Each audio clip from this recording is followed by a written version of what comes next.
مجھے پتا ہے میں نے اپنے وقت کو کہاں صرف کیا، اپنی جوانی کو کہاں صرف کیا، اپنے مال کو کہاں صرف کیا، اپنی زندگی کو کہاں صرف کیا. اور ایک ضمناً ایک بات یاد آ گئی تو کہتے چلو رسول نے کبھی لوگوں کو 2 درہم دیے تھے، 4 درہم دیے تھے، مختلف روایات میں، اور لوگوں سے حساب لیا تھا. اور جلتی آپ کو پتا ہے عرب کی مٹی کیسی ہے جو جلا دیتی ہے پیروں کو. ننگے پیر ٹیلے پہ کھڑے ہو کر جواب دینا تھا. لوگوں کو اتنی لمبی فہرست جواب دہی کی تھی. کہاں خرچے؟ رسول پھر سوال کرتے، ارے یہاں کیوں خرچے، وہاں کیسے کیا کیوں کیا. میں تو خالی اس کا خلاصہ بیان کروں گی. بہت لمبی لسٹ تھی، بہت لمبی جواب دہی تھی. اور روایت کہتی ہے کہ لوگوں کے تلووں میں چھالے پڑ گئے تھے. مولا کی جب باری آئی، کہا یا علی آپ نے کہاں صرف کیا؟ کہا یا رسول اللہ دن میں دیے، 2 رات میں دیے. سروں و اعلانیتوں والی آیت میں بھی یہ روایت ملتی ہے، لیکن اس روایت میں بھی مولا نے کہا یا رسول اللہ جو بھی آپ نے دیا تھا سب راہ خدا میں خرچ کر دیا. تو اب جب راہ خدا میں خرچ کر دیا، اتنا زیادہ بہترین اس کا انویسٹمنٹ ہے، اس پر کیا کوئی سوال کرے. لمحہ بھر لگا علی کو اور علی اتر آئے، اور روایت ہمارے لیے ایک لمحہ تفکر چھوڑ گئی کہ جب ہم سے سوال ہوگا اس وقت کا کہاں صرف ہوا تھا، تو انسان کیا جواب دے سکے گا کہ ٹائم ہمارے لیے ڈائلیٹڈ تھا یا کانسنٹریٹڈ تھا، کانٹریکٹڈ تھا. ٹائم کانٹریکشن دیکھیں، اس کو اور ایک آسان سی زبان میں سمجھاؤں. جب ہم ایک ڈسٹینس کور کرتے ہیں،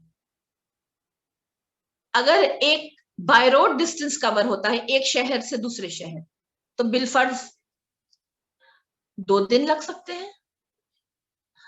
بائی ٹرین اگر یہ سفر طے ہو سکتا 1 دن لگے.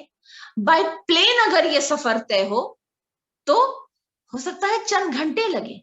آپ سمجھ آ گئی میری بات؟ اب میں یہ مثال تو نہیں دے سکتی اگر راکٹ میں بیٹھ کے جائے تو چند منٹ میں پہنچ جائے، کیونکہ یہ چیز عام نہیں ہے. ٹھیک، لیکن میں ٹائم کانٹریکشن کی بات کر رہی ہوں. جتنی تیز آپ کی سواری ہوگی اتنا ہی کم وقت میں انسان جلدی اپنی ڈیسٹینیشن پہ پہنچے گا. یہ بالکل سمپلسٹ ترین گفتگو ہے ہمارے لیے کہ ہمیں جتنے کام سمٹ کر اللہ کی طرف جانا ہے، کیونکہ وہ صحت و واحدہ ایک دن آئے گا، ہم اسے انکار نہیں کر سکتے. موت نہ معلوم اس سے قبل ہماری آ جائے، ہمیں تو نہیں پتا نا ہم اس دن تک زندہ رہیں گے، نہیں نا، نہیں پتا، ہمیں تو کچھ نہیں پتا. ہماری موت جس دن آئی اس دن ہمارا حساب کتاب ختم. حساب کتاب ختم ان دا سینس ہمارا عمل صالح کرنے کا دربار سمٹ دیا جائے گا. اب تو صرف سوال ہی سوال ہوں گے، جواب دینے کے لیے تیار ہیں کیا ہم؟ کیونکہ عمل کا دربار ختم. مجھے یہ کہنا ہے آپ کے آگے کہ جتنی ہماری وقت کی یوٹیلیٹی صحیح ہوگی، انسان بہت کم وقت میں بہت زیادہ کام کر سکتا ہے، بہت زیادہ نیکیاں کر سکتا ہے. یقین جانیے اگر معراج کی مثال دے دوں تو بہترین ٹائم کانٹریکشن کی اس سے بڑی کوئی مثال قرآن میں نہیں ملے. کتنا وقت لگا تھا؟ روایتوں میں ہے نا کہ زوجہ رسول نے کہا کہ وہ کنڈی ہل رہی تھی، جب سرکار جا کر واپس آئے تک کنڈی ہل رہی تھی، اور رسول خدا کیا کچھ نظارے دیکھ کر آئے.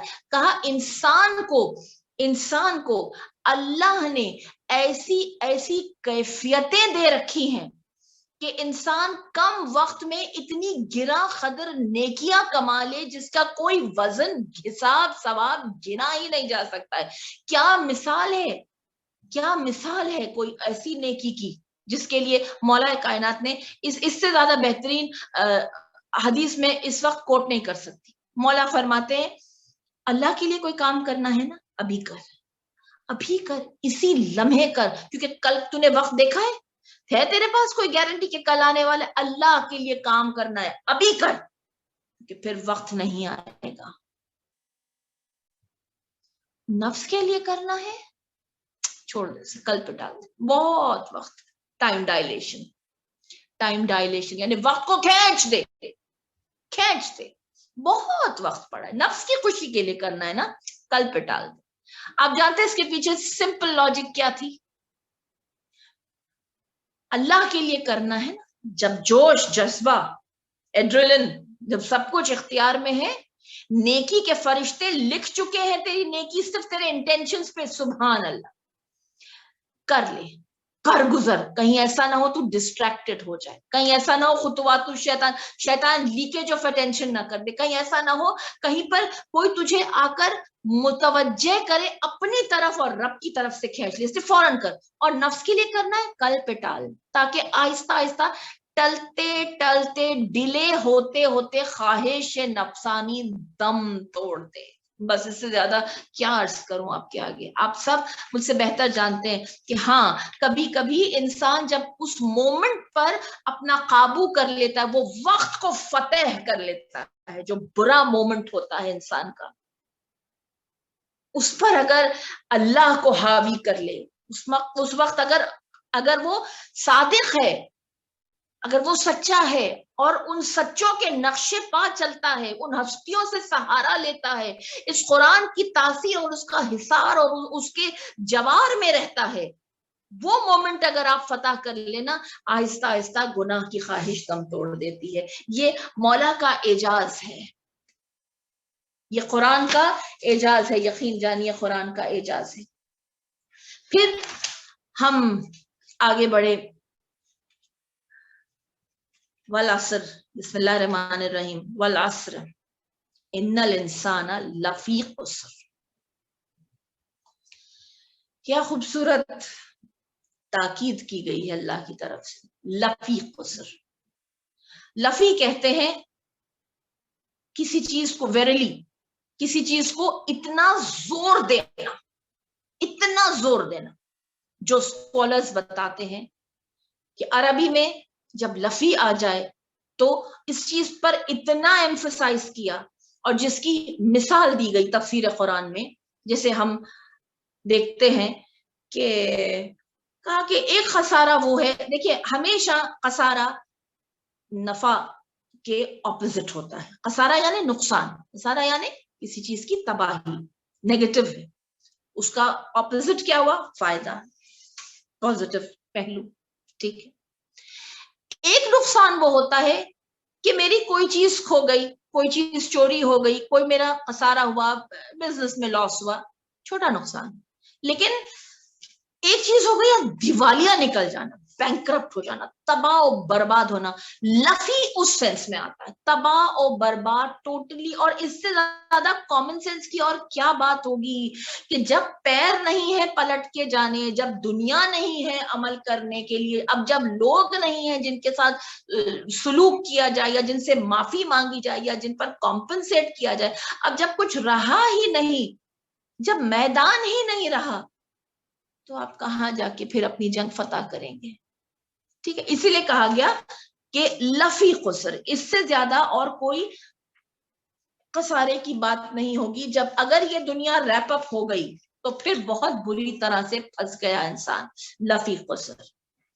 ٹھیک ہے، خسارہ یہ ہے کہ آیا ہوں میں پروردگار، لیکن میرے ساتھ کوئی شافی نہیں ہے، نہ نماز ہے شفاعت کے لیے اور نہ اعمال ہے شفاعت کے لیے، بلکہ الٹا لوگوں کے ڈیوز میرے کاندھے پر ہے، جس پر ہم نے ایک ہلکی سی گفتگو کی تھی مرصاد کے وقت، جب پلے سرات کے اوپر رد مظالم دینے ہوں گے، اللہ اکبر، وہ کیا کیفیت ہوگی انسان کی جب وہ اپنی نیکیوں میں سے، جسے نیگیٹو مارکنگ کہا جاتا ہے، وہ دینا پڑے گی، وہ کیسی کیفیت ہوگی؟ اس کیفیت سے انسان کو بچنے کے لیے رب کہہ رہا ہے اس وقت کا استعمال کرو صحیح سے۔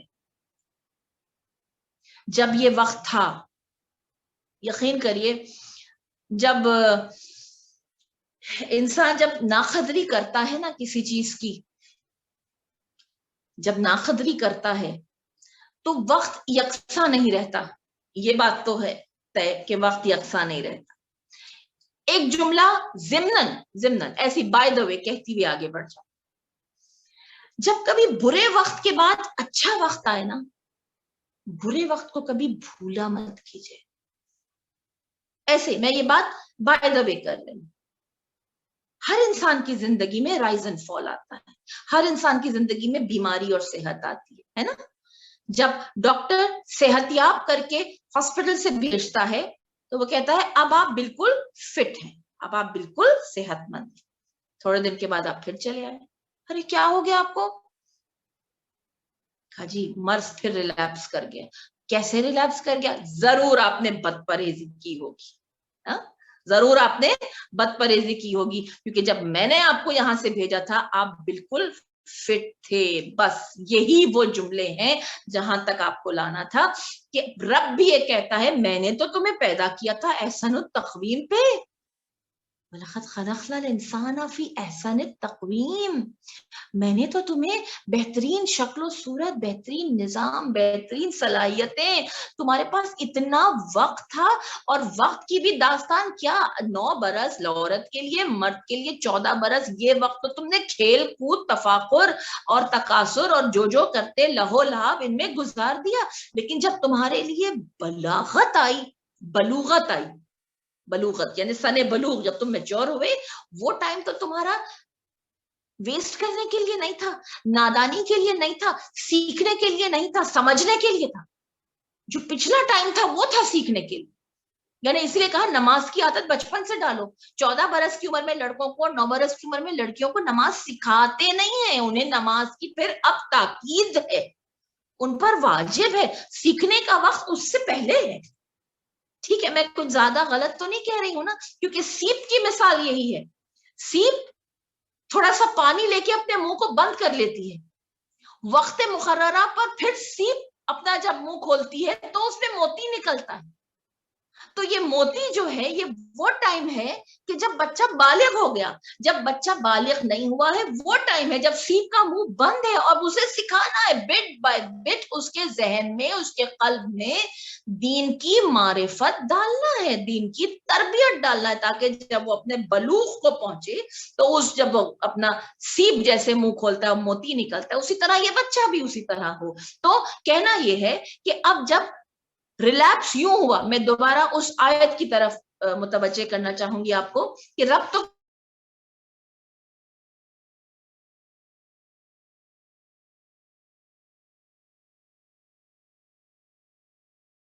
سافلین جہنم کے طبقے کو کہتے ہیں. یہاں بھی یہی کہہ رہا ہے قرآن، والعصر، اثر تو تمہارے لیے نچوڑ تھا، کانٹریکٹ کر دیا تھا میں نے، کانسنٹریٹ کر دیا تھا. اسیر یعنی نچوڑ، بیسٹ آف دا بیسٹ تمہیں دیا گیا. بہترین رب تیرا، بہترین قرآن تیرا، بہترین رسول تیرا، بہترین امام تیرے، بہترین انتظام تیرے لیے کیا، بہترین صلاحیتیں تجھے دی. کیا چیز نہیں دی تجھے؟ والعصر، قسم کھاتا ہوں میں، ہر وقت میں کبھی کوئی وقت ایسا نہیں چھوڑا میں نے جہاں پر تمہارے لیے ہدایت نہ ہو. قرآن ہر دور کی کتاب ہے، ہر دور میں اس کا وارث اسے اپنے سینے میں لیے ہوئے حاضر اور ناظر ہے. تم اس سے دور ہو تو تمہارا خسارہ تھا. لفی خسر، کیسے گئے تمہیں یہ چیز، تم تو اچھے خاصے تھے نا، اچھے خاصے تھے تم کیسے ریلیکس کر گیا تمہیں یہ مرض؟ کیوں؟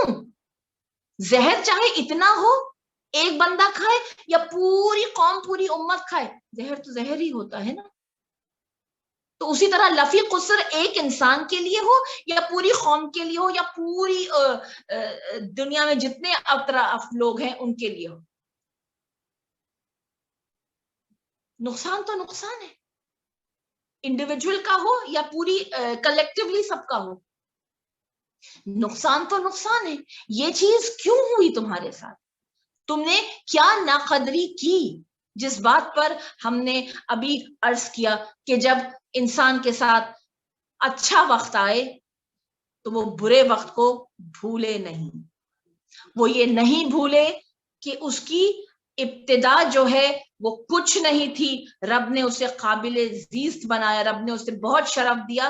اور اگر وہ اس چیز کی قدر نہیں کرتا ہے تو روز حشر وہ جواب دہی کی قطار میں کھڑا رہے گا. میں اپنے اس جملے کو مکمل کروں اور آگے بڑھنا چاہوں گی کہ اگر اچھا وقت آئے تو برے وقت کو نہیں بھولتے، اور اگر برا وقت آئے تو اچھے وقت کو یاد نہیں کرتے.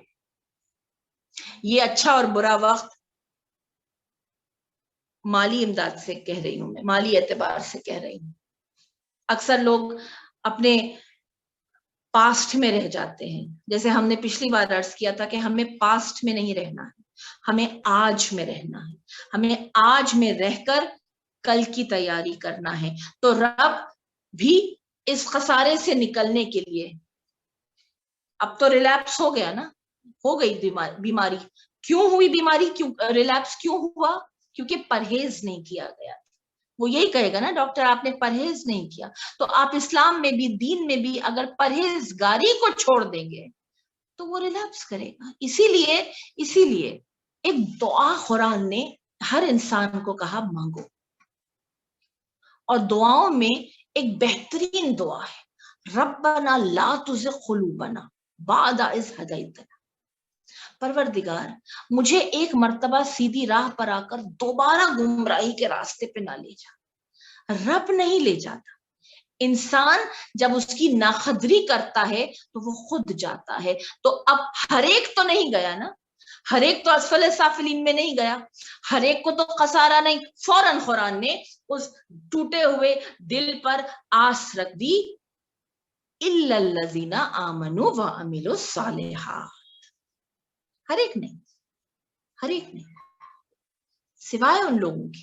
خسارہ ہر ایک کے لیے نہیں, وہ لوگ بچے رہیں گے جو ایمان پر ہیں اور عمل صالح کرتے ہیں. 2 جملے ہم دیکھتے ہیں جس دنیا میں ہم ہیں, دونوں کا بلینڈ بہت مشکل سے ملتا ہے. جو مسلمان ہے وہ نیک نہیں ہے, جو نیک ہے وہ مسلمان نہیں ہے.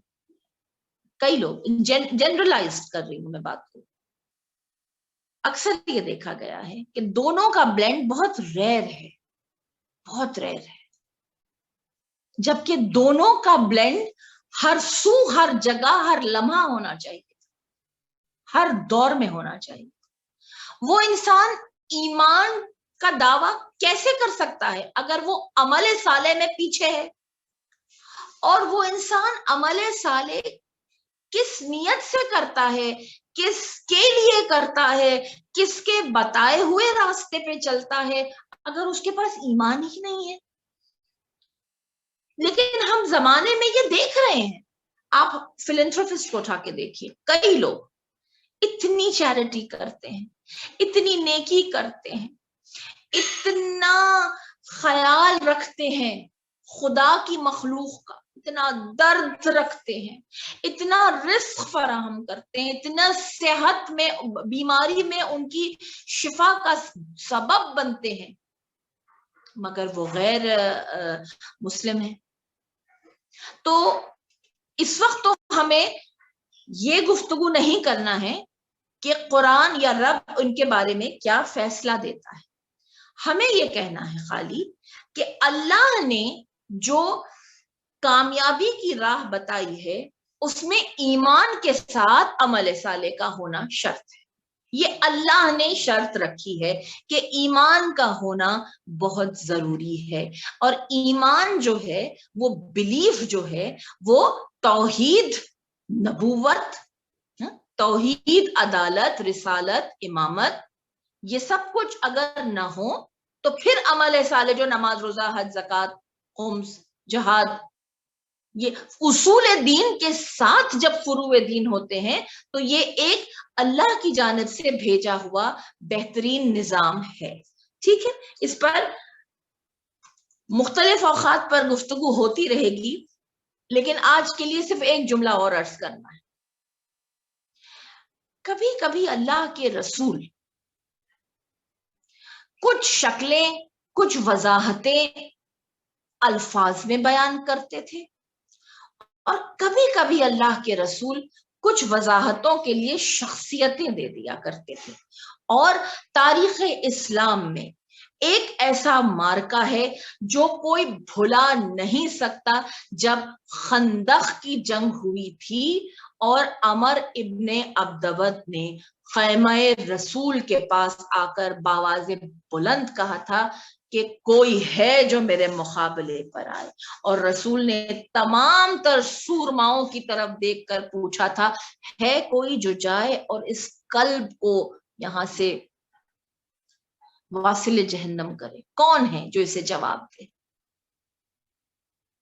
کون ہے جو اسے جواب دے؟ جب کوئی نہیں اٹھا، مولا کائنات جناب امیر علی بن ابی طالب علیہ الصلوۃ والسلام اٹھ کر کھڑے ہوئے اور کہا یا رسول اللہ میں جاؤں گا۔ اور جب علی گئے ہیں تو اس وقت رسول کا یہ جملہ تاریخ کی ہر صادق کتاب میں آپ پائیں گے، آج کل ایمان کل کفر کے آگے جا رہا ہے۔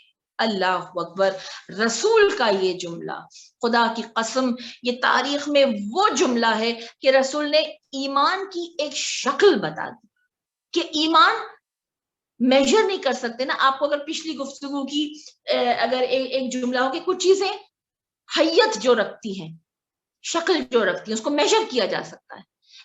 آپ وقت کو میجر کیسے کرتے ہیں، اسی طرح ایمان کو آپ کیسے میجر کر سکتے ہیں؟ ایمان کو آپ کیسے میجر کریں گے؟ وقت کو بھی کیلیبریشن ہے، یعنی گھڑی ہے، گھنٹہ ہے، سیکنڈز ہے، منٹس ہے، دن ہے، وقت کو تو بانٹا ہے نا۔ ایمان کو کیسے بانٹ سکتے ہیں؟ ایمان کو کیسے تول سکتے ہیں، ناپ کیسے سکتے ہیں ایمان کو؟ اس لیے رسول نے ایمان کی شکل بتا دی کہ علی کی شکل میں کل ایمان ہے، اور جو مخالف علی ہے، کیونکہ علی جا رہے ہیں عمر ابن عبدود کے مقابلے میں نہیں، کل ایمان جا رہا ہے کل کفر کے مقابلے میں۔ تو جو کوئی بھی اللہ پر یقین نہیں رکھتا، جو اس کے رسول کی رسالت کا قائل نہیں ہے، جو رسالت کے بعد ولایت کا قائل نہیں ہے، جو روز حشر کو جھٹلاتا ہے، جو قرآن کو جھٹلاتا ہے، جو اہل بیت کا منکر ہے، وہ کفر ہے۔ کافر کا لفظ پہ بحث کرتے ہیں ہم کہ کافر کون؟ کافر ٹروتھ کنسیلرز ہوتے ہیں۔ کافر کے لیے یہ نہیں کہا کہ فلاں فلاں فلاں فلاں، کافر کے نام نہیں دیے، کافر کی شکل بتا دی، ٹروتھ کنسیلرز، جو اللہ کو نہیں مانتے، جو رسول کو نہیں مانتے۔ یہ سب حق ہے، سچ ہے، یہی تو ایک ایبسولوٹ ریالٹی ہے، ایبسولوٹ ٹروتھ ہے، وہ توحید ہے، اللہ کی ذات ہے۔ اب اس کو الگ الگ نام دیتے ہیں، کیا دیتے ہیں؟ جو اللہ نے اپنا نام دیا ہے، جو اللہ نے خود کو پہچانوایا ہے، اللہ کو اسی ذریعے سے پہچانا جاتا ہے۔ اسپرچویلٹی بغیر ریلیجیوسٹی کے نہیں آتی۔ کوئی اللہ سے کیسے کنیکٹڈ ہو سکتا ہے جب اس کی زبان سے ذریعے اس کو مخاطب نہ کر سکے، اس نے جو پیٹرن بتایا ہے، جو نماز کے ذریعے اس کو نہ پکار سکے، جو دعا اللہ نے جس انداز سے اللہ نے بندے سے کلام کیا ہے۔ ہاں، قلب کی کیفیت کو کون ڈینائی کر رہا ہے؟ کون ڈینائی، بلکہ یوں کہیے کہ اگر قلب کی کیفیت نہ ہو تو باقی جو نمازیں ہیں وہ تو جسم کی حرکت ہے، پھر تو اٹھک بیٹھک ہے۔ روزے میں اگر تقوی نہ ہو تو وہ تو فاقہ ہو گیا۔ حج اگر اس تقوی کے ساتھ نہ کیا جائے تو پھر وہ تو ایک سیر اور ایک چکر ہو گیا۔ تو دونوں چیزوں کو ساتھ لیا رب نے، ایمان و عمل صالح کا۔ نہ صرف وہ لوگ جو مسلمان ہیں اور سمجھتے ہیں جی ہم تو جنت میں جائیں گے، جی نہیں، جی نہیں جائیں گے جنت میں جب تک ان کے پاس عمل صالح نہ ہو، جب تک ان کے پاس وہ نیکیاں اور وہ نامہ اعمال اس طرح کا جس طرح رب نے چاہا۔ کوئی گارنٹی نہیں ہے ان کی جنت میں جانے کی، ورنہ سورہ مدثر یہ نہ کہتی کہ جو اہل جنت تھے انہوں نے اہل جہنم سے پوچھا ما سلککم فی سقر، تم کیسے آ گئے؟ تو انہوں نے کہا قالوا لم نکو من المصلین، ہم بے نمازی تھے، ولم نکو نطعم المسکین، ہم مسکین کو کھانا کھلانے کی رغبت نہیں رکھتے تھے، حتی اتاک الیقین، اور وَكُنَّا نَخُوضُ مَعَ الْخَائِضِينَ، ہم دوسروں کی دیکھا دیکھی گناہ کرتے تھے۔ پھر یکایک ہمیں موت آ گئی، روز حشر کو بھی ہم جھٹلاتے تھے۔ پھر یہ پتا چلا کہ ہم یہاں آئے، فَمَا تَنْفَعُ شَفَاعَةُ الشَّافِعِينَ، جن ہستیوں کی شفاعت کے بھروسے ہم یہاں تک آئے تھے، انہوں نے کہا ہم ان کی شفاعت نہیں کرائیں گے، کیونکہ انہوں نے اس رب کی معصیت کی ہے جو ان کا اور ہمارے درمیان جو لنک تھا، جو ہمارے اور رسول کے درمیان جو لنک ہے وہ اللہ کی ذات ہے۔ ہمارا اور اہل بیت کے درمیان جو لنک ہے وہ اللہ کی ذات ہے۔ جو کڑی ہے درمیان سے، جو اس رشتے کو مضبوط کرتی ہے، وہ کڑی توحید ہے۔ ٹھیک، تو پھر کہا کہ ایمان بہت ضروری ہے عمل صالح کے ساتھ۔ اور صالح کے لیے ایک اور تھاٹ آپ کے آگے پیش کر دوں، صالح کہتے ہیں ہولسم، مکمل۔ ادھورا پن صالح نہیں کہلا سکتا. اس لیے آپ نے سورہ مبارکہ ملک میں دیکھا ہوگا کہ اللہ نے کہا ہم نے تمہیں میں جو ہے بس آپ کے آگے سرسری گفتگو کہتی ہوئی گزر جاؤں کہ احسن و عملہ دیکھنا ہے. تبارک الذی بیدہ الملک جو سورہ ہے, آپ نے رب نے کہا مجھے یہ دیکھنا ہے صرف کہ تمہارے لیے تم میں سے احسن عمل کون بھیجتا ہے. کثرت عمل سے زیادہ احسن و عملہ اللہ نے پسند کیا ہے. تو احسن و عملہ اس وقت ہوتا ہے جب عمل ایک ہو مگر پورا ہو. اچھا, جب ہم اس طرح اعمال کی بات کرتے ہیں تو ایک بہت ہی زیادہ لطیف نقطہ جسے کہتے ہیں نا, اور وہ لطیف نقطہ یہ ہے کہ واجبات کی جب بات ہو تو واجبات میں کوئی کمپرومائز نہیں کیا جاتا. جیسے ہمیں ہمارے ائمہ کی احادیث ملا کرتی ہے کہ اگر تمہارا رغبت عبادت میں جب تک ہے اس وقت تک کرو, وہی عبادت تمہیں بہت بلندی پر لے جائے گی. بے شک 2 رکعت نماز ہو مگر بہت حضور قلب سے. تو یہ جو 2 رکعت نماز کی گفتگو ہو رہی ہے یہ واجب نماز نہیں ہے. واجب نماز تو تمہیں پڑھنا ہے چاہے تمہیں اچھی لگے, رغبت ہو نہ ہو. واجب نماز میں اگر خشوع و خضوع اور رغبت ہوتی تو یہ نور اللہ نور, یہ قبولیت کی دلیل ہے. لیکن اگر دل نہیں ہے پڑھنے تو کیا کریں, ایسے ہی بیٹھ کے اللہ کو یاد کر لیں, چھوڑو اللہ کو تو یاد کرو نہیں. یہ جملے جو ہے یہ بالکل بھی شریعت کے خلاف جملے. یہ جب امام کہتے ہیں رغبت ہو تو عبادت کرو, وہ سنت نماز کی بات ہو رہی ہے, وہ سنت عبادات کی بات ہو رہی ہے. تو یہاں ہم بھی اس بات کو یوں کہہ رہے ہیں کہ احسان و عملہ اللہ کو یہ دیکھنا ہے. کثرت و عملہ میں یہ نہ کہے کہ بھائی مجھ سے اگر 17 رکعت نہیں پڑھی جاتی تو چلو میں کوئی دن کی 4 رکعت نماز پڑھ لوں. جی نہیں, یہ بات نہیں ہے. میں بات کو کلیریفائی کرتی ہوئی آگے بڑھ رہی ہوں کہ اللہ کو یہ دیکھنا ہے کہ واجب میں بھی جو کرو تو احسن انداز سے کرو, بہترین انداز سے کرو, خشوع و خضوع سے کرو. اس کے ساتھ جو ایڈڈ سنت اور مستحبات اللہ کی جانب نیکیاں کر رہے ہو اس میں بھی یہ دیکھو کہ چاہے وہ سنت مستحبات کم ہو لیکن بہترین ہو. جس طرح سے حجر اسود کو بنانے کے لیے آپ کو ایک مثال یاد ہوگی, بہت سونا بہت مال دیا مگر جب وہ حجر اسود نصب کرنا چاہتے تھے ایک سانپ آ جاتا تھا. یاد ہے آپ کو کعبے کی تعمیر نو کے لیے تو رسول نے کہا کہ یہ جو مال ہے یہ حلال نہیں ہے سارا. تو رات جس کا جو غلط مین سے کمایا ہوا مال ہے جو طیب و طاہر نہیں ہے وہ آ کے چپ چاپ لے جائے. کیا خوبصورتی ہے رسالت ماپ کی ہر عمل میں. یعنی تربیت کا انداز دیکھیے آپ. دن دہاڑے نہیں کہا تم نہ کبھی نہیں, بلکہ کہا رات کی تاریکی میں جسے پتا ہے, اپنا کانشنس تو کلیئر ہے نا, خود تو پتا ہے نا, خود کو تو پتا ہے, تو جاؤ خاموشی سے. ستار العیوبی کرنے والا رب ہے یا پھر رسول ہے اور ان کی آل ہے, یا پھر وہ لوگ ہیں جو ان کی زندگیوں سے خود سبق لے کر ان کی زندگی جیسا ڈھلنا چاہتے. تو رسول نے کہا جاؤ رات اٹھا لو مال. کم مال ہوگا لیکن خالص ہوگا, طیب ہوگا, پیور ہوگا, حلال ہوگا, بہترین ہوگا, خشوع و خضوع کے ساتھ ہوگا. تعمیر کعبہ ہو جائے گی, تعمیر کعبہ ہو جائے گی. تو تعمیر کعبہ ہوئی, جب گارا کھدتا تھا تو سانپ آ جاتا تھا. پھر جب تعمیر کی گئی تو پھر بہت حسن کے ساتھ تعمیر ہوئی اور رسول کے ہاتھوں حجر اسود نصب کیا گیا. خیر, تو کہنا یہ تھا کہ اللہ نے فرمایا ہے کہ ہولسم, صالح کہتے ہیں ہولسم, مکمل. اتنی ساری سڑکیں جب ادھوری کھدی ہوئی ہوتی ہیں تو کوئی بھی سڑک چلنے کے قابل نہیں ہوتی ہے نا. سارے راستے پہ ڈیٹور تو پھر ہم کہاں جائیں گے. اس لیے ایک سڑک کھو دیے, اسے کام مکمل کر کے کارپیٹنگ کیے, پھر وہ سڑک پہ گاڑیاں روا دوا ہوں, پھر دوسری سڑک کھو. بس ایک چھوٹی سی مثال تھی ہماری زندگیوں کی.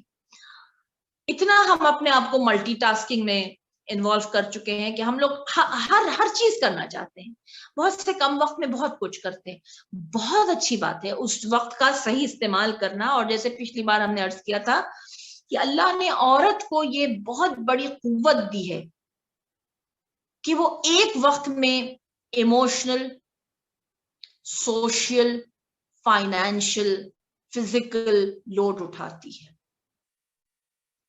اللہ نے عورت کو ایک بہت اچھا نظام چلا، بہت اچھا مینجمنٹ کا آرٹ دیا ہے، اپنے وقت کا صحیح استعمال کرنا. اور سب سے بڑی بات یہ، جس محبت کے ساتھ، جس خلوص کے ساتھ وہ اپنے چاہنے والوں کے لیے کرتی ہے، وہ یہ احساس بھی نہیں ہونے دیتی کہ اس پر یہ وقت کس طرح کٹ رہا ہے. سارا حسن یہی ہے کہ وہ اپنے بوجھ کا احساس کسی دوسرے کو نہیں ہونے دیتی. لیکن بس ایک بات آپ کے آگے عرض کرتے گزرنا تھا کہ جو بھی بیڑا اٹھائیں اسے مکمل کیجئے، کیونکہ صالح کا مطلب ہی ہے ہولسم، مکمل کرنا، ادھورا نہیں.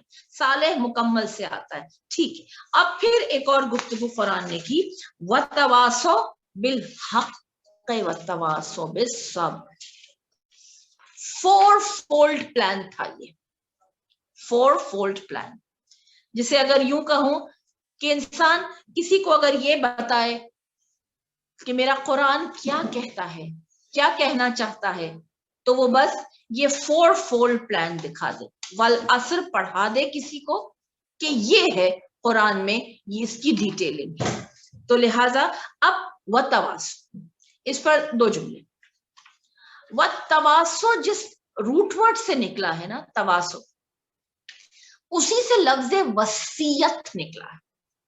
وصیت، وصیت آپ جانتے ہیں، وصیت یعنی انہیریٹنس. وصیت یعنی جو میرے پاس ہے میں وہ کسی کو دے کر جاؤں، تو جو میرے پاس ہوگا وہی تو میں کسی کو دوں گی نا. جو میرے پاس نہیں ہے، کیونکہ وصیت کی شرط یہ ہے کہ آپ اپنی چیز پر خود وصیت کر سکتے ہیں، دوسرے کی چیزوں پر آپ کو حق وصیت نہیں، حق تصرف نہیں. زندگی میں وہ کچھ بھی انسان کرتا ہے، جبران کرتا ہے، کیا کرتا ہے، بہرحال بہت کچھ ہوتا ہے، غصب کر لیتا ہے. لیکن وصیت جو انسان جائز انداز سے کرتا ہے وہ اسی چیز پر کر سکتا ہے جو اس کی خود کی ہو. اب یہاں رب کہہ رہا ہے کہ کیا چیز دے کے جا رہے ہو. ایک بار ہم نے ایک جملہ عرض کیا تھا آپ کے آگے، کچھ چیزیں ٹینجبل ہوتی ہیں اور کچھ انٹینجبل ہوتی ہیں. تو ماں باپ کی دی ہوئی ملکیت جب وصیت میں آتی ہے نا، ٹینجبل ہے نا، یہ ہے نا، چھو سکتے ہیں آپ، ٹھوس ہے یہ ٹینجبل ہے. یا ماں باپ کی دی ہوئی تربیت ٹینجبل ہے. تربیت زیادہ ٹھوس لگتی ہے مجھے تو، کہ تربیت کوئی چھین نہیں سکتا، ملکیت تو کوئی بھی چھین سکتا ہے. اچھا چھینے بھی نہیں، ختم ہو جا سکتی ہے ملکیت، ختم ہو جا سکتی ہے پراپرٹی، یہ وہ ایک دن ختم ہو سکتی ہے. کیا نہیں ہو سکتی ختم؟ مال کبھی ختم نہیں ہو سکتا ہے نا. لیکن تربیت کبھی ختم نہیں ہو سکتی، تربیت کبھی ختم نہیں ہو سکتی. تربیت چلتی ہے، نامہ اعمال روز حشر تک تربیت نظر آتی ہے. نیکیاں چونکہ چلتی ہے نا، تو تربیت جب ہوتی ہے تو نیکی ہوتی ہے. جب نیکی کی تلقین ہی نہیں کی ہم نے اپنی اولاد کی، تو ہم اپنی اولاد سے پھر کیسے ایکسپیکٹ کرتے ہیں کہ ہماری اولاد نیک بنے، صالح بنے، ایماندار بنے. تو اس کے لیے گراؤنڈز تو ہم ہی نے پیدا کرنے ہیں نا. تو ہمارے پاس پہلے ہو، کیونکہ جیسے میں نے آپ کے آگے عرض کیا تھا، رسول خدا کبھی الفاظ دیتے تھے اور کبھی شخصیت دیتے تھے. تو ایمان کا کل ایمان آپ کو جب بتایا رسول نے، تو کیا مطلب تھا کہ یہ تو ایگزامپلری ہے. مولا کو کہا گیا یا علی تم اور میں امت کے پدر ہیں، اور یا علی ہمیشہ ہمیشہ جب تک ولایت پر انسان کا عقیدہ رہے، جب تک وابستگی دامن ہماری ولایت سے رہے، تو ولی ہمارے لیے کیا ہے؟ آئینہ ہے جس میں ہم اپنے آپ کو دیکھتے ہیں، وہ عکس ہے جس میں ہم اپنے آپ کو دیکھتے ہیں. ہم اپنے آپ کو دیکھتے ہیں تو ہمیں اپنا آپ ان کے قریب نظر آنا چاہیے، ان جیسا نظر آنا چاہیے. ان جیسا تو میں اتنا بڑے الفاظ تو میں کہہ نہیں سکتی، لیکن ہاں مولا ہی کے الفاظ آپ کے آگے فرما سکتی ہوں. کہا تم علی جیسے نہیں بن سکتے مگر ولیکن آئینونی بورائن و عفتین و اجتہادن و سدادن مولا نے کہا تم علی جیسے نہیں بن سکتے پر کوشش تو کر سکتے ہو نا, تقوی سے کوشش کرو, پاک دامنی سے کوشش کرو, عفت سے, بورائن تقوی سے, عفتیں پاک دامنی سے, سدادن درمیانی راستے, واجتہادن کوشش کرو, کوشش کرو, کر تو سکتے ہو نا. تو کیسے کرو علی جیسے بننے کی کوشش؟ وحق و مال علی والی و مال حق, جہاں علی ہے وہاں حق ہے, جہاں حق ہے وہاں علی ہے. اور وصیت میں یہ ہے پہلی چیز دینے والی وہ ہے حق. وتواصوا بالحق, علی کی ولایت دو. چھٹے امام جعفر صادق کا ایک بہت خوبصورت قول ہے, اور یہی قول ہمیں امام چہرم میں ملتا ہے, امام سجاد میں ملتا ہے. 3 چیزیں اپنی اولاد کو سکھا دیجئے, خدا نہ کرے اگر گمراہ بھی ہو گئی تو راہ راست پہ آ جائے گی, خدا نہ کرے اگر دور بھی چلی گئی تو لوٹ کر اپنے رب کی طرف ضرور آئے گی. 3 چیزیں سکھا دیجئے بس. قرآن, ولایت, تیسری چیز غم حسین. اگر یہ 3 چیزیں ہمارے پاس ہوں, تعلیم قرآن, حب علی, ولایت کی اصل پہچان, خالی نعرے علی کے لگانا نہیں, ولایت کا اصل فلسفہ, اصل بیعت کہ بعد از رسول آپ ہی تو وہ سینہ ہے جو کیریئر ہے قرآن کا. ایک جملہ آپ کے آگے عرض کروں جس پر انشاءاللہ کبھی اور گفتگو ہوگی تفصیل میں. آج صرف ایک خیال آپ کی نظر, صرف ایک خیال آپ کی نظر. جب رسول خدا دنیا سے گئے, وصال رسول خدا ہوا, کیا قرآن بک فارم میں تھا؟ ایک سوال ہے آپ کے آگے. دیکھیں 23 برس کا عرصہ کوئی چھوٹا عرصہ نہیں تھا.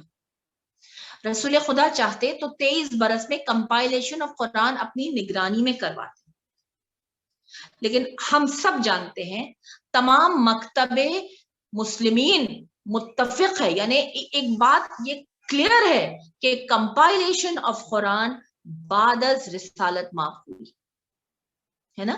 ترتیب قرآن پہلا نمبر پہ سورہ الحمد ہوگا, ٹھیک ہے, مگر پہلی آیت کی ریویلیشن جو تھی وہ 96 سورہ بنا. اقرا پہلی ریویلیشن کی آیت تو بسم اللہ الرحمن الرحیم, اقرا بسم ربک الذی خلق تھی, مگر قرآن جب آپ کھولتے ہیں تو پہلی آیت ہے بسم اللہ الرحمن الرحیم الحمدللہ رب العالمین. تو یہ سب ہمارا عقیدہ ہے, کیونکہ یہاں ایمان کی ضرورت ہے, یہ سب اللہ کی طرف سے ہوتا ہے. کسی انسان میں لا ریب فیہ, کتاب کو پڑھنے کے لیے, کتاب کو چھونے کے لیے, آگے بڑھنے کے لیے ہی پہلے تم سے اقرار لیوا دیا کہ کتاب پہ ذالک الکتاب لا ریب فیہ, نہ کتاب پہ شک کرنا, نہ لانے والے پہ شک کرنا, نہ ترتیب پہ شک کرنا, نہ تنزیل پہ شک کرنا, نہ تعبیر پہ شک کرنا, کسی چیز پر شک نہیں کرنا. ٹھیک ہے, شک نہیں کرو گے, بلیف ہے تمہارا, بس آؤ بسم اللہ, پھر اب پڑھو.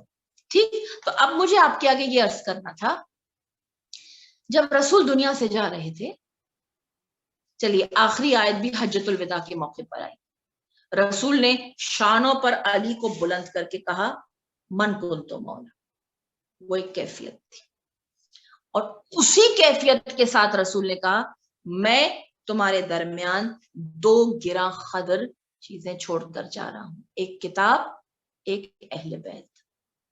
کتاب فارمیشن تو تھا نہیں اس وقت, قرآن کائے پہ لکھا جا رہا تھا, ٹیبلٹس پہ لکھا جا رہا تھا, یعنی پتھر پہ لکھا جا رہا تھا, اچھا پتوں پہ لکھا جا رہا تھا, چمڑے پہ لکھا جا رہا تھا, چھال پہ لکھا جا رہا تھا. یہ بات روز روشن کی طرح تاریخ کے ہر مکتب فکر میں لکھی گئی ہے. ٹھیک ہے, جب رسول یہ کہہ رہے ہیں کہ میں تمہارے لیے یہ چھوڑ جا رہا ہوں, رسول نے کیا ایک بک دی تھی ہاتھ میں, یا علی کا ہاتھ بلند کر کے کہا تھا کہ قرآن ان سینوں میں ہے, یہ قرآن ناطق ہیں, یہ کیریئرز ہیں قرآن کے, تو جب تک ولایت سے جڑے رہو گے قرآن سے جڑے رہو گے. جب ولی کو چھوڑ دو گے تو کبھی بھی قرآن کے اس درجے کو نہیں پا سکو گے جسے ہم نے پچھلی بار عرض کیا تھا کہ یہ قرآن صرف سننے کی کتاب نہیں ہے، یہ قرآن تو راستہ ہے، روشنی ہے، نور ہے۔ یہ قرآن صرف ثواب نہیں ہے پڑھنا، یہ قرآن تو انسان کے فیصلے کراتا ہے کہ اس کی ڈیسٹنی کہاں ہے۔ تو اگر ولی کا دامن چھوڑو گے تو صرف الفاظ کیسے لے جائیں گے، کیسے لے جا سکیں گے؟ بس یہاں آ کر میں اس گفتگو کو یہاں روک رہی ہوں کہ قرآن تو سینہ اہل بیت میں ہے، یہ قرآن ناطق ہے، بولتے قرآن ہے۔ تو جو رسول کہہ رہے ہیں کہ میں چھوڑ کے جا رہا ہوں تمہاری، تو یہ ولایت چھوڑ کے جا رہا ہوں، یہی تو وہ کڑی ہے، یہ لنک ہے۔ یہ لنکس کو اگر ہم بیچ سے ڈسکنیکٹ کریں گے نا تو ہم کبھی بھی وہ فیض قرآن نہیں پا سکیں گے۔ ہم کتنا ہی طوطے کی طرح اسے پڑھ لیں، سمجھ کے پڑھنے کے لیے آیا نا قرآن، تفکر کے لیے آیا نا۔ اسی لیے دیکھیے ٹائم ڈائلیشن استعمال کیا رب نے قرآن کی تلاوت میں، کہا ٹھہر ٹھہر کے پڑھو، تیزی تیزی تیزی سے۔ کتنے قرآن ختم ہو گئے رمضان میں؟ ایک ہوا نہیں، آدھا ہوا، مگر جو بھی کیا ترجمے کے ساتھ پڑھا، پھر اس کے اوپر پونڈرنگ بھی کی، خود کو بھی سوچا کہ میں کیا کر رہا ہوں اس قرآن کا۔ چند آیات پڑھیں دن میں، 10 آیات پڑھیں، مگر بہترین لب و لہجے سے پڑھیں، خشوع و خضوع سے باوضو ہو کر، متوجہ ہو کر اللہ سے فریاد کر کے پڑھیں کہ پروردگار یہ قرآن میرے لیے شافی ہے، یہ قرآن میرے لیے گواہی دے گا اور یہی حق ہے۔ یہ آئینہ جب ہم اپنی اولاد کو اپنا دکھائیں گے تو پھر یہ تو ایک چلتی پھرتی وصیت ہو گئی نا، منہ بولتی وصیت ہو گئی۔ خالی لکھ دینا وصیت نہیں ہوتی، سکھانا بھی وصیت ہوتی ہے، سکھانا وصیت ہوتی ہے، تربیت دینا وصیت۔ بتواصوا بالحق بتواصوا بالصبر۔ حق کے لیے چند باتیں کر دوں، جبکہ یہ اتنا وسیع موضوع ہے، اتنا وسیع موضوع ہے کہ اس کے اوپر تو سال ہر سال گزر جائے۔ جب اللہ کے رسول اتنا بھاری جملہ چھوڑ گئے ہمارے درمیان، پروردگار تیری عبادت کا حق ادا نہیں ہوا جو حق تھا، اس کے بعد تو کوئی الٹیمیٹ ہے نا رسول۔ رسول کیا ہے؟ رسول الٹیمیٹ مجسم اللہ کی خوشنودی کا، اللہ کی عبادت کا، بندگی کا الٹیمیٹ مجسم، اس کے آگے کچھ نہیں۔ وہ رسول جب کہتے پروردگار میں نے حق نہیں ادا کیا، تو کوئی پھر حق پر کیا گفتگو کرے؟ بس چند باتیں آپ کے آگے عرض کر دوں۔ حق کو باطل کے ساتھ مت ملا، قرآن کی آیت ہے وَلَا تُلْبِسُوا الْحَقَّ بِالْبَاطِلِ، حق کو باطل کے ساتھ مت ملاؤ۔ یہ ایک بہت ڈیپ روٹڈ ٹاپک ہے، کیونکہ ہم جس کنٹمپرری ورلڈ میں رہ رہے ہیں نا، پہلے تو میں مولا کی ایک حدیث کا سہارا لوں تاکہ میری بات اوتھینٹیکیٹ ہو جائے۔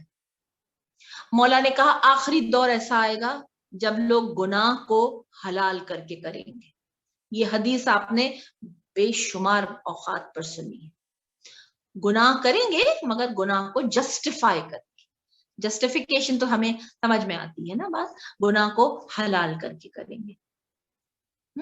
اس کی ایک چھوٹی سی مثال ہے،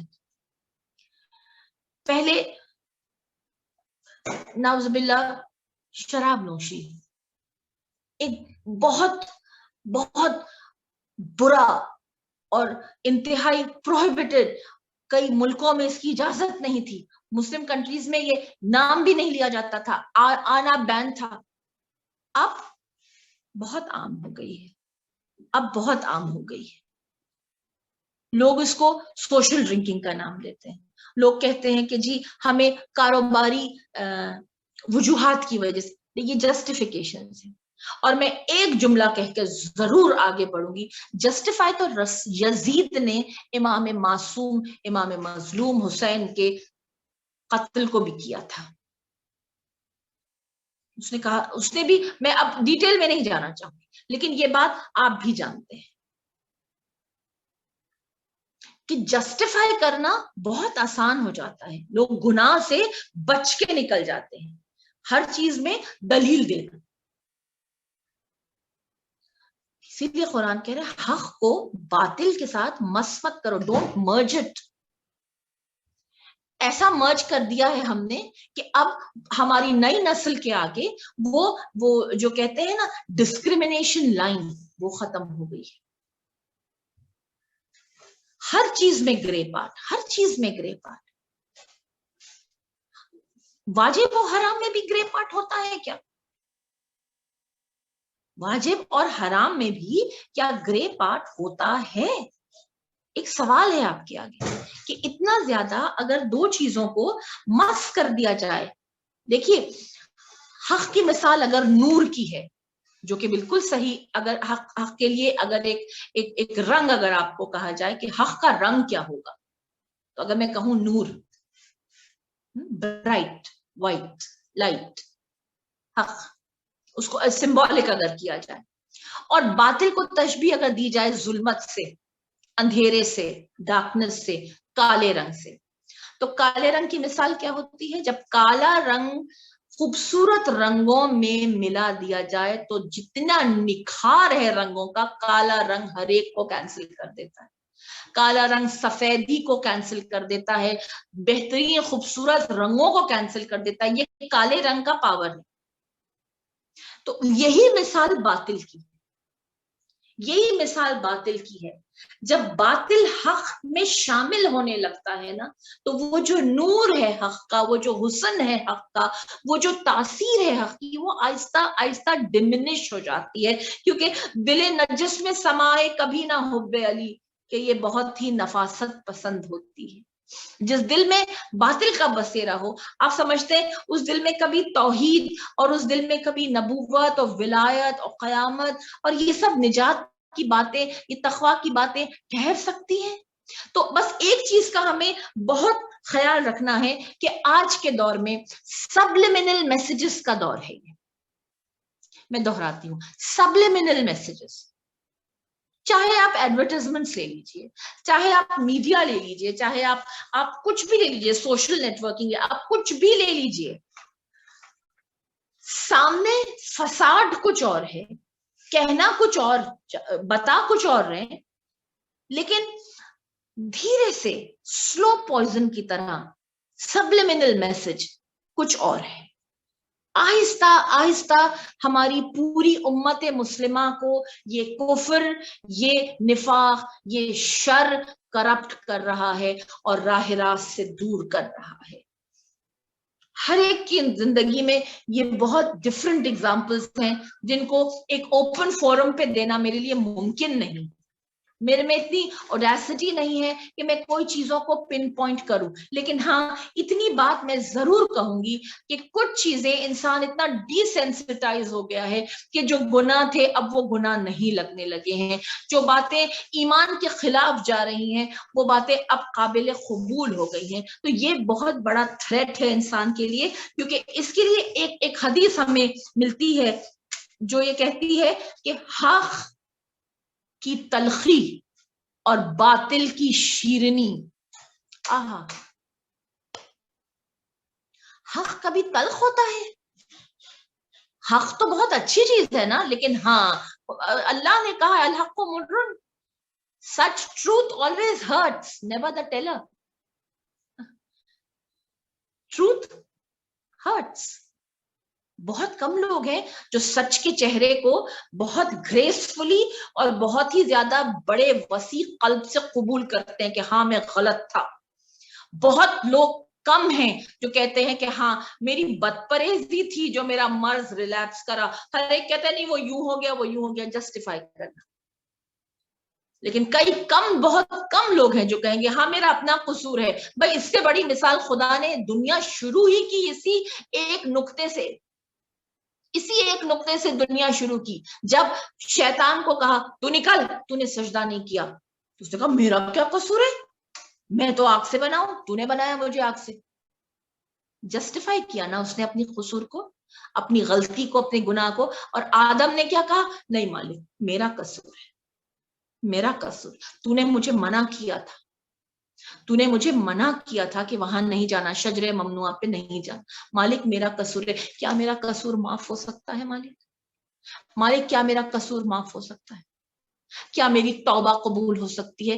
اور امام فرماتے ہیں وقت وہ کس طرح سے, وقت کو کس طرح سے تیز کیا جا سکتا ہے. تیز ترین سواری, آپ کے آگے ایک مثال پیش کی تھی نا, انسان اگر راکٹ پہ بیٹھ کے جائے تو وہ چند سیکنڈز میں, چند منٹس میں وہ سفر طے ہو جائے. تو انسان اگر براق پہ بیٹھ کے جائے تو معراج کس طرح سے, ٹائم کانٹریکشن کس طرح سے ہوا. تو ٹائم کو آج بھی ہم دوبارہ سے کانٹریکٹ کر سکتے ہیں اپنے لیے, اگر ہم ایک سہارا لیں, ایک سواری کا سہارا لیں, اور وہ سواری ہے توبہ. توبہ سے تیز ترین سواری نہیں, دعا سے تیز ترین کوئی سواری نہیں. جو سب سے زیادہ, جب امام سے پوچھا تھا امام دنیا ارض اور عرش کے درمیان کا, فرش اور عرش کے درمیان کا ڈسٹنس کتنا ہے, تو امام نے کہا تھا مظلوم کی آہ. سب سے زیادہ تیزی سے جو چیز جاتی ہے نا وہ آہ ہے. سب سے زیادہ عرش پہ مولا پر جو چیز جاتی ہے وہ فریاد ہے. تو توبہ کی فریاد, توبہ کی فریاد. جسٹیفائی مت کیجیے اپنی غلطیوں کو, بلکہ ہمیں قبول کرنا ہے. قبول کریں گے تو اصلاح ہوگی. بیماری کو اگر ڈینائل میں چلے جائیں گے تو کبھی اس کے لیے دوا نہیں کر سکیں گے. اس لیے بیماری کو اگر تشخیص کوئی کیسے, ڈائگنوسس بہت بڑی نعمت ہے کسی بیمار کے لیے. اس کا ڈائگنوز ہی نہیں ہوا تو اس کو دوا کیا دیں گے آپ؟ لیکن اگر ڈائگنوز ہو گیا, دوا ہے, علاج ہے, تو شکر کا مقام, شکر کا مقام ہے. تو لہٰذا کبھی بھی حق تلخ ہے اور باطل شیریں ہے. ہاں, گناہوں کا راستہ ہمیشہ بہت ٹیمپٹنگ ہوا کرتا ہے. کچھ چیزیں جیسے کہتے ہیں نا, 1 گھنٹے کی درس کی کلاس گزارے نہیں گزرتی, اور 1 گھنٹے کی انٹرٹینمنٹ بہت جلدی وقت گزر جاتا ہے. ٹھیک, ٹائم ڈائلیشن کی بات ہو گئی نا یہاں پر. تو لہٰذا لیکن ہم وہ لوگ ہیں جن کے ذوق, ٹیسٹ بڈز ہوتے ہیں نا, جن کے ذوق اگر دینی ہو, قرآنی ہو, جنہیں قرآن کے کلام میں اللہ کے کلام میں لذت آتی ہو, جسے اہل بیت سے اتنا عشق ہو کہ ان کی گفتگو کرنے میں مزہ آتا ہو, جسے قربت الہی میں ایک ولولہ پیدا ہوتا ہو, یہ وہ لوگ ہیں جن کے لیے حق شیریں ہیں اور باطل تلخ ہے. باطل ان کے لیے تلخ ہے, باطل بد مزہ ہے, حق شیریں ہے, حق شیریں ہے. ٹھیک ہے, بس یہ بات ہے کہ سینسری انسان کے پلیجرز جو ہیں ہر انسان کے اندر ہوتے ہیں. بس یہ ہے کہ انہیں کس طرح سے ڈیولپ کیا جائے. کچھ باتیں کہتے ہیں نا, ہم بچوں کے ٹیسٹ کو بچپن میں ڈیولپ کیا جاتا ہے, لیکن اگر جن کے بچپن میں ڈیولپ نہیں ہوئے, بڑے ہو کر بھی بہت چیزیں انسان, کچھ چیزیں تربیت انیٹ لے کر آتا ہے اور کچھ چیزیں اڈیپٹیو ہوتی ہیں. قرآن کا حسن یہ ہے, قرآن انیٹ بھی ہے, قرآن اڈیپٹیو بھی ہے. 5 بج چکے ہیں. آئی تھنک اب گفتگو کو سمیٹنے کا وقت ہے. آپ کا وقت اگر زیادہ لے لیا میں معذرت خواہ ہوں, لیکن اب ہر چیز دو کر کے باتیں بڑھتی چلی جا رہی ہیں. لیکن اب جب الفاظ آ گئے ہیں تو ایک جملہ کہ انیٹ ہے, اندر ہے یہ, اور اڈیپٹیو ہے, یعنی ہر دور میں قرآن آپ کو بتاتا ہے کہ کس طرح سے ڈھالو, قرآن کے رنگ میں رنگ جاؤ. اہل بیت ہر موقع, ہر منظر, ہر مشکل سے نکلنے کا حل اہل بیت کی زندگی میں ہر مارکا ہے. اگر آسودگی میں دیکھنا ہے تو اہل بیت کو دیکھو. خلافت پر امام رضا بیٹھے, لیکن عمارت نے عبادت کو فرق نہیں دیا. بہت خوبصورت جملہ ہے یہ. امام تخت پر بیٹھے تھے, ولی عہدی پر بیٹھے تھے, محل میں رہتے تھے, لیکن اپنے لیے امام نے وہ محل کی کوئی آسائش کو استعمال نہیں کیا. امام کا تقوی, امام کی ذات, امام کی شخصیت, امام کی عبادت, عمارت نے کبھی بھی افیکٹ نہیں کیا عبادت کو. اس سے زیادہ آج کی دنیا میں ضروری مثال نہیں ہے, کیونکہ ہم دنیا میں رہتے ہیں تو دنیا میں آئے کیوں, دنیا کو استعمال کرنے کے لیے. لیکن اللہ نے کہا میں نے دنیا بنائی تیرے لیے, تجھے بنایا میرے لیے. تو دنیا کو استعمال تو کرنا ہے نا، رہنا بھی ہے تو گاڑی بھی چاہیے، تو گھر بھی چاہیے، تو لباس بھی چاہیے، تو یہ آج جس میڈیم سے ہم گفتگو کر رہے ہیں اس کے لیے بھی تو کچھ ہمارے ریسورسز ہیں. یہ سب ریسورسز کیسے آتے ہیں؟ ان سب کے لیے پیسہ لگتا ہے، پیسے کے لیے ہنر چاہیے، ہنر کے لیے تعلیم چاہیے. تو یہ سب چیزیں ایک پیکج ہے، لیکن ان میں انوالومنٹ کا انداز کس حد تک، اس کی مثال نمک کی سی ہے.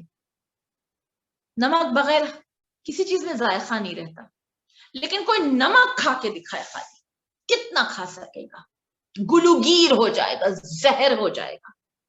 بس یہی مثال ہے دنیا کی، یہی مثال ہے کہ دنیا کی آسائشوں میں بس انوالومنٹ اس حد تک ہونا چاہیے کہ ما غرک بربک الکریم کی نوبت نہ ہے کہ کون سی چیز نے تجھے غرق کر دیا کہ تو اپنے رب کو بھول گیا. والعصر، دیکھ تیرا رب وقت کی قسم کھا کر کہہ رہا ہے تو خسارے میں ہے. حق کی بات کبھی نہ چھوڑنا، حق کا ساتھ کبھی نہ چھوڑنا، حق والوں کو، حق پرستوں کو کبھی نہ چھوڑنا، ولایت کا ساتھ کبھی نہ چھوڑنا، اور غم حسین کبھی نہ چھوڑنا. لہذا صبر لاچاری کو نہیں کہتے. خاسر ہوتا ہے جو لاچار ہوتا ہے، عاجز ہوتا ہے جو کوشش کرتا ہے مگر کوشش کامیاب نہیں ہوتی.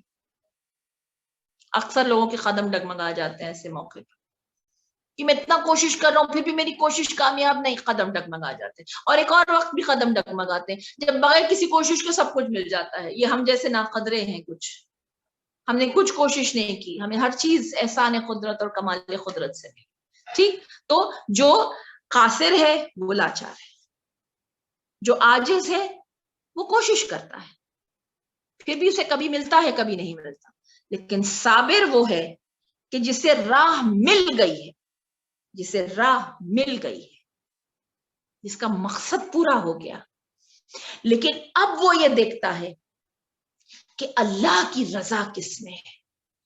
آگے بڑھنے میں اللہ کی رضا ہے تو وہ بڑھتا ہے، قربانی دینے میں اللہ کی رضا ہے تو وہ قربانی دیتا ہے، خاموش رہنے میں اللہ کی رضا ہے تو وہ خاموش رہتا ہے، بولنے میں اللہ کی رضا ہے تو وہ بولتا ہے. یہ کیفیت ہے صابر کی، جو اتنی زیادہ انٹلیکچوئل لیول پر ہے، جس کو ہم نے بہت ہی زیادہ منیمائز کر دیا ہے صبر کے کانسیپٹ کو. ہم کہتے ہیں جی لاچار، بے بس. جی لاچار آپ کو کہا تھا وہ خاسر ہے، وہ صابر نہیں ہے.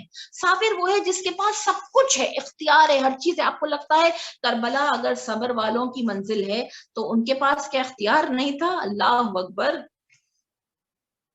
وہ حسین جو بچپنے میں پر دے دیں ملک کو، اس کا مطلب ہے عرش پر بھی حسین کا چلتا ہے زور. وہ حسین جو راہب کو بیٹے دے دیں، اس کا مطلب ہے فرش پر بھی حسین کی دعا اثر کرتی ہے. تو عرش و فرش دونوں پر جس کا قبضہ ہو تو بحر و بر کیا اوقات تھے اس کے آگے، پانی کی کیا حیثیت تھی، میدان قتال کی کیا حیثیت تھی. حسین تو بس ایک ڈیمونسٹریشن تھا، وہ ایک انداز تھا بتانے کا کہ جب تک رضا الہی ہے ہم لڑتے رہیں گے، یہ بتانے کہ ہم قوی ہیں، سیروز کے بھوکے پیاسے ہیں مگر ہم مضبوط ہیں، ہم قوی ہیں، ایمان کی طاقت ہے، عمل صالح پر ہے، حق کے لیے جنگ کر رہے ہیں. لیکن جب ہمارا وقت پورا ہوا تو یہ ہم نے اپنی تلواریں میان میں رکھ لی، اب ہم اللہ کی رضا پر، خوشنودی الہی کے لیے ہم لوٹ کر اس کی منزل پر آ رہے ہیں. اور ہمارے بعد بھی جو ہمارا قافلہ اہل بیت ہے وہ صبر کرے گا ہر مصیبت پر، اس اختیار کے ساتھ کہ اگر شہزادیاں ہاتھ اٹھاتی تو تختہ الٹ جاتا، زمین کوفہ و شام الٹ جاتی. لیکن نہیں، مقصد جب کچھ اور تھا، پہنچنا کچھ اور تھا، پیغام کچھ اور دینا تھا، حق کو واضح کرنا تھا لوگوں کے ذہنوں میں، قرآن کی حفاظت کرنی تھی. یہ ایک بہت وسیع پہلو ہے. میں نے صرف تبرکاً اسے عرض کیا کہ صبر لاچاری کو نہیں کہتے، صبر اختیار کے باوجود اللہ کی رضا کس عمل میں ہے اس عمل کو اختیار کرنا، اور پورے گریس کے ساتھ، پورے وقار کے ساتھ اسے صبر کہتے ہیں. اور آج کا دن انہی صابرین کو الوداع کا دن ہے۔ جب ہم نے یہ سنا کہ جسے لبیک کہہ دیا ہو اسے الوداع نہیں کہتے، یقین جانیے یہ الوداع ایک پیٹرن کو الوداع کہا جا رہا ہے کہ آج کے بعد وہ وقت نہیں آئے گا جو وقت محرم اور وقت سفر تھا۔ وہ پیٹرن تو چلا گیا نا، لیکن آج کے بعد ذکر وہی رہے گا، قرآن وہی رہے گا، الفاظ وہی رہیں گے، جوش وہی رہے گا، خلوص وہی رہے گا۔ ہاں وقت بدل گیا ہے۔ یہ ماہ مبارکہ ربیع الاول ہے جس میں ولادت سرکار دو عالم ہے، تو لہٰذا آج کے بعد تاج پوشی امام کا جشن منایا جائے گا، ولادت رسالت مآب کا جشن منایا جائے گا، اور لیکن ذکر وہی ہوگا، الفاظ وہی ہوں گے، اور خراج تحسین وہی ہوگا، عمل صالح وہی ہوگا، ایمان وہی ہوگا، ہر چیز پھر ایک نئی برکت اور ایک نئے احساس کے ساتھ ہماری زندگیوں کے پیٹرن کو اب ریگولیٹ کرنے کا ٹائم ہے۔ بلکہ میں یوں کہوں کہ جتنا سیکھا تھا ایمان اس سیپ کی طرح جو اب تک سیپ بند تھی، لیکن اب وہ سیپ کے کھلنے کا وقت آیا ہے، اب مونگے اور موتی نظر آنے چاہیے کردار میں۔ اب جسم سے، عمل سے، حرکت سے، روپ سے، رنگ سے، حق سے، صبر سے ایمان اور عمل صالح کا ٹرو ڈیمونسٹریشن کا ٹائم ہے۔ ربنا تقبل منا انک انت السمیع العلیم، سبحان ربک رب العزت عما یصفون والسلام علی المرسلین والحمد للہ رب العالمین۔ اللہم صل علی محمد وآل محمد وعجل فرجہم اجمعین۔ سورہ فاتحہ برائے سال ثواب، آدم تا خاتم، خاتم تا ظہور مہدی، کربلا والے، اسیران کربلا، شہدائے کربلا، ہمارے مرحومین اور بالخصوص تمام مسلمین جن کا کوئی پڑھنے والا نہیں، پروردگار اس محفل کو اپنی بارگاہ میں شرف قبولیت عطا فرما، اور ہماری کوتاہیوں پر اپنی معافی کی مہر لگا دے، اور ہماری اصلاح کر کہ ہم سے کبھی کوئی الفاظ کی جنبش ایسی نہ ہو جو کسی کی دل آزاری کا سبب بنے۔ بسم اللہ الرحمن الرحیم، الحمدللہ رب العالمین، الرحمن الرحیم، مالک یوم الدین، ایاک نعبد و ایاک نستعین، اهدنا الصراط المستقیم صراط الذین انعمت علیہم غیر المغضوب علیہم ولا الضالین۔ اللہم صل علی محمد وعلی محمد، ربنا آتنا فی الدنیا حسنہ وفی الآخرۃ حسنہ وقنا عذاب النار برحمتک یا ارحم الراحمین۔ خدا حافظ۔